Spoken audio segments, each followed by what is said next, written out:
The regular season portion of the 2020 Blue Jays season has come to an end, but as we all know, postseason baseball is on the horizon for the Toronto Blue Jays, the young Toronto Blue Jays. Starting on Tuesday, as with the loss today to the Baltimore Orioles 7-5 at Salem Field, the Blue Jays will be taking on the Tampa Bay Rays down at the Trop on Tuesday evening, all right? And anybody who's going to get mad at Montoya or anybody, for not going after this win today and looking to pass the Yankees, why not? Because the Yankees, I'm assuming they lost. They were down 5-0. Where are we here? Yeah, they lost 5-0 to Miami Marlins. But if you're mad because they didn't go for the win and go to pass the Yankees, you're delusional. I love Jays fans dearly. But if you really needed this team to get that victory, what if you threw out a Dolis or Anthony Bass or some high-leverage guys to eat up some innings and get some scoreless innings? And yeah, if you came around and got a win, great, you would have passed the Yankees. But what if a guy like Dolis or Bass or Baraki or any of those guys got hurt? God forbid they get hurt. And everybody would be on Charlie Montoya. Well, why? You didn't need to win the game. You didn't. Doesn't matter.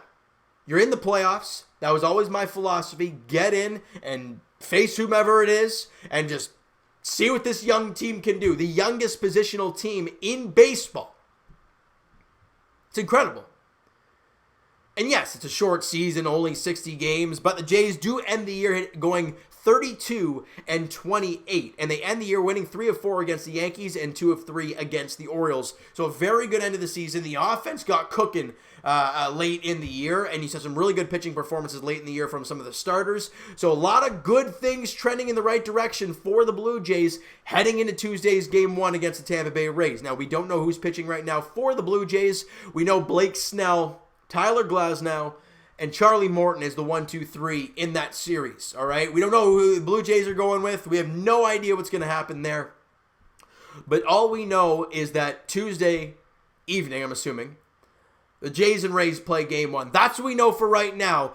And tomorrow I'll be doing a Wild Card Series preview for you guys on the channel, so that'll be up to you guys tomorrow at some point in the evening.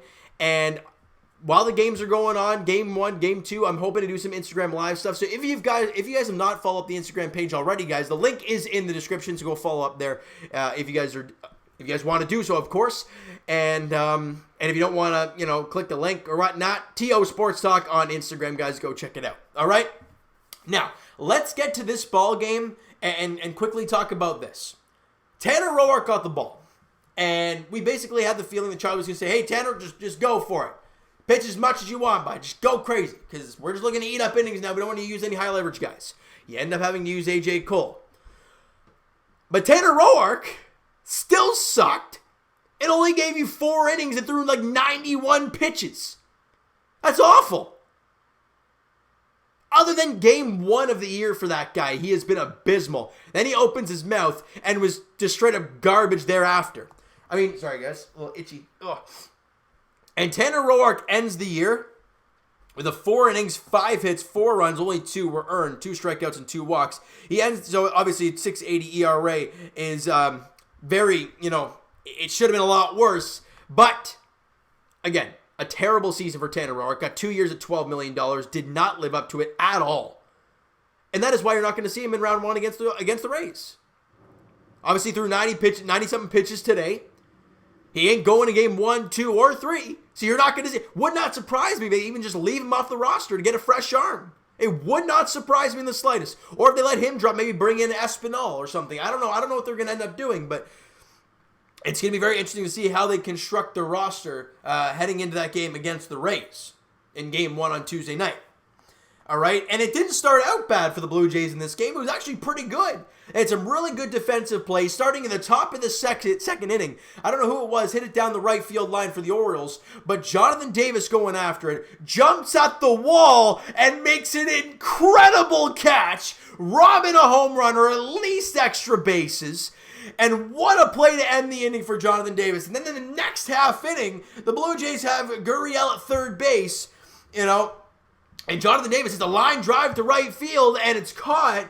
But Gurriel, I don't know why he's halfway. There's only one out, And he goes back to tag, then goes home and ends up sliding in safely, but it was a little closer than we would have liked. But the Jays are up 1-0, so Davis in the top half of the second makes an insane catch. Then the bottom of the second, nice piece of sac fly hitting there. You love to see it, and he hit the ball pretty hard too. Jonathan Davis has put together a really good season, both defensively and offensively. And of course, on the bases, he's a speed burner. He's a great base stealer. The Jays are up 1-0. But what do I always say? And I've said it countless times lately. You want to put up a 0 the next half inning. Yeah, that didn't happen. Roark's on the mound, and he gives him an RBI double to Renato Nunez. But it's okay. The Blue Jays find a way to get some offense going in the bottom of the third inning, right? Vladdy crushes the ball to center field on the first pitch. It was a fastball down the middle of the plate, and he barrels it up and crunches it to dead center field. His 9th home run of the year. He ends the season on a very, very good note. A couple batters later, Grichuk gets a single. Then Lourdes Gurriel Jr. comes up, and he gets a changeup at the top of the zone and doesn't miss it. I mean, he absolutely plasters this ball to left field, way back and gone. His 11th home run of the year, putting the Jays up 4-1. Good stuff. Now you want a 0 in the next half inning. You don't get it.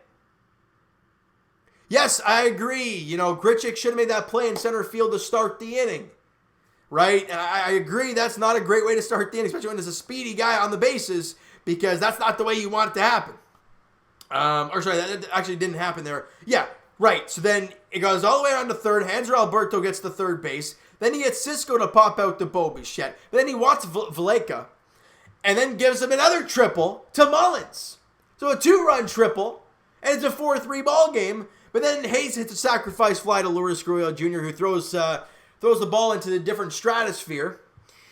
And we're tied at 4 now. See what I mean, guys, about how putting up a 0 in the next half inning does so much for your team? When you don't, it kills your momentum, and it kills your team. Because then, what do? They put up a 0 in the bottom half of the fourth. What do they do in the next half inning? They score 3 more. It's a 7-4 game. And the Jays get 1 more run. It was a Jonathan Villar error. Jonathan Villar was safe on an error. Gurriel comes in to score. A terrible error by Hanser Alberto. Throws it really hard at the first baseman, Mountcastle. But again, catchable ball. And that's why he got the error. And the Jays make it 7-5, but too little too late. And like I said, it doesn't really matter. The Blue Jays win. The Blue Jays win. Why was I going to say that? I'm so used to saying it lately, I guess, for this team. But in the end, guys, you lose the finale of the series. You're playing the Tampa Bay Rays. It don't matter. That's all we focus on now. Let's get to these numbers real quick before we briefly talk about the upcoming series against the Tampa Bay Rays and wrap this thing up. Kevin Biggio, 0 for 3 in the ball game with a couple walks in the game. He ends the year hitting .250 with a .375 on base. So a great season for Kevin Biggio. Bo Bichette went 0 for 3 in the ball game with a strikeout, but ends the year hitting .301. So a great job for Bo. Joe Panik went 0 for 1 in his pinch hit outing, obviously, with Bo Bichette exiting the game. No injuries, just to get him off his feet. Panik ends the season hitting .227 on the year with a .343 on base. So I like the on-base percentage for Joe Panik. Vladdy goes 1 for 4 with a home run, the RBI, and a run scored. He ends the season hitting .262 with a .329 on base. So Vladdy really turned it on there late in the season. He's turning it on at the right time. So it's going to be interesting to see what happens with him in the upcoming series against Tampa. Randall Grichuk went 1 for 4. The runs scored in the ballgame, ends the year hitting .273 with a .312 on base. Randall Grichuk put a very, very good season together. Had a great start. Rough middle patch, but really found it there in ending the season. So a good job there. And Lourdes Gurriel Jr., the first Gurriel brother, to hit over 300 in a season. I understand it's only 60 games, but Gurriel, 4 for 4 today with 2 RBIs, the home run on the RBIs. The home run had both RBIs. 3 runs scored in the ball game, and he ends the year hitting .308.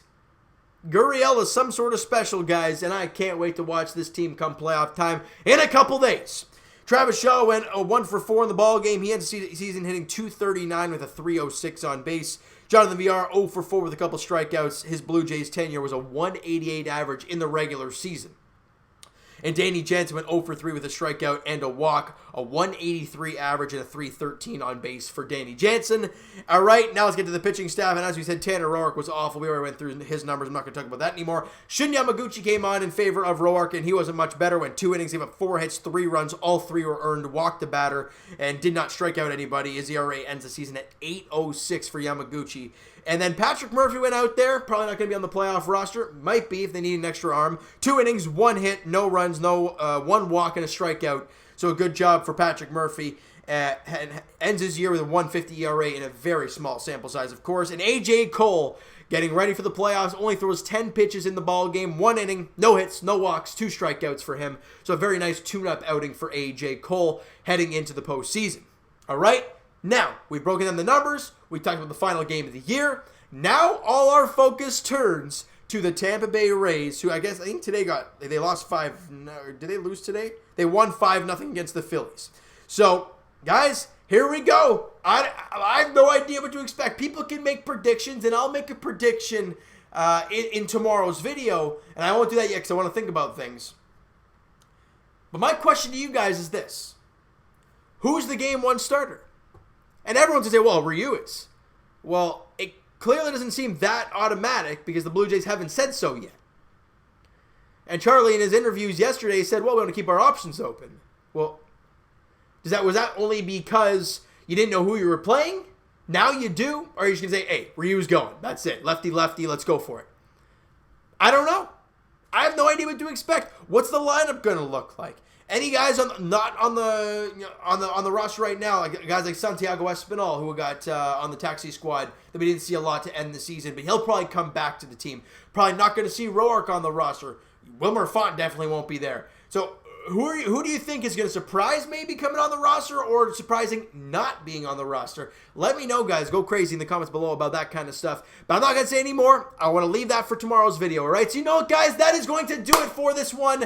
If you guys enjoyed the video and enjoyed the 60-game stretch overall, because it was a good ride, smack the like button to appreciate that. Hit the subscribe button if you guys have not already. Comment down below your thoughts on the video, your thoughts on the game. If you guys want to give me any postseason predictions right now, go do so. But obviously, I'll be doing the video tomorrow, so if you want to give me your predictions tomorrow, you can do that as well. All right, so guys, Twitter is down below for myself. Follow up, send me a DM, do all that great stuff. Also, the Instagram link is down in the description as well. So follow up there if you've not done so already. Please, please go do so if you guys have not done so already. And I will talk to you guys, Jay's Edition, guys. Here we go. Tomorrow, in the Wild Card Series preview, Blue Jays, Rays. First pitch is on Tuesday, as we'll talk to you guys tomorrow, kind of talking about the series and the expectations and what my thought is. And guys, that video is going to be all for you guys talking in the comments. So it's going to be a lot of fun, all right? So thank you guys so much for listening and watching. Hope you guys are in the video. Talk to you guys then.